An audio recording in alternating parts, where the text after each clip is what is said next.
তুমি কে আমি কে তুমি কে আমি কে ধর্ষকদের বিরুদ্ধে আমরা প্রতিবাদ করতে আমরা সকলে একত্রিত হয়েছি। আমরা এমন একটা দেশে থাকি যেই দেশে নারীর সামান্যতম সেফটিটাও দিতে পারে না সরকার।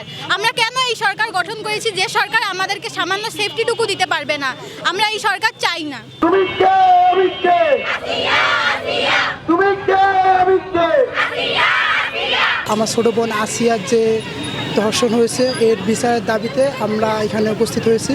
আমরা চাই সেই বিচারটা হোক ফাঁসির মাধ্যমে বাংলাদেশে একটা দৃষ্টান্ত বিচার চাই। আমরা মেয়েরা বাসা থেকে বের হলে আমাদের কোনো গ্যারান্টি নেই যে আমরা বাসায় ফিরবো কি না। যেখানে 8 বছরে 3 বছরে 4 বছরে মেয়েরা সেফ না, সেখানে আমরা কিভাবে সেফ? যেখানে মৃত নারীকে ধর্ষণ করা হয় সেখানে আমরা কিভাবে সেফ? আমাদের নারীদের নিরাপত্তা দেওয়া হোক এবং ধর্ষকদের একদমই উচ্চ শাস্তি দেওয়া হোক, যাতে দ্বিতীয়বার ধর্ষণ করার আগে তারা ভাবে যে ধর্ষণ করলে এই শাস্তি হবে। আজ আমাদের ছোট বোন আসিয়া যেখানে সেফটি পায়নি, সেখানে আজকে আমরা যারা বাইরে পড়াশোনা করি আমাদের সেফটি কি? আমরা কিভাবে সেফটি পাবো? আচ্ছা, আমাদের উপদেষ্টারা কি করছে? আর যদি তারা এই বিরুদ্ধে যদি আমাদের কোনো স্টেপ না দিতে পারে তাহলে তো আমাদের ছাত্র সমাজকে এখানে নামা লাগতো না। তাই আমার সবার প্রতি একটা অনুরোধ যে ওদের প্রকাশ্যে ফাঁসি দেওয়া হোক। সারা দেশে আমাদের ছোট বোন আসিয়া সহ এই যে 4 বছর 6 বছর 8 বছরের যে শিশু, এদেরকে সহ বিভিন্ন বয়সী নারীদেরকে যে ধর্ষণ করা হচ্ছে, এই ধর্ষকদেরকে গ্রেপ্তার করার পরেও তাদের দ্রুততম সময়ের মধ্যে বিচার নিশ্চিত করা হচ্ছে না। আমরা চাই যতদিন পর্যন্ত না এই ধর্ষকদেরকে প্রকাশ্যে দ্রুত সময়ের মধ্যে বিচার কার্যকর করা হবে ততদিন পর্যন্ত বাংলাদেশে হয়তোবা ধর্ষণ কমে আসবে না।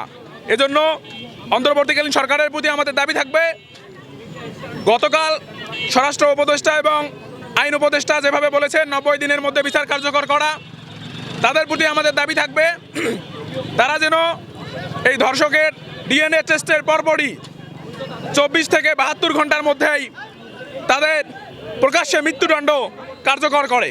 আপনারা দেখতে পাচ্ছেন সারা বাংলাদেশে যে ধর্ষণ, হত্যা, গুম, খুন, লুট চলছে, তার থেকে বাংলাদেশের নারী ও শিশুরা রেহাই পাচ্ছে না।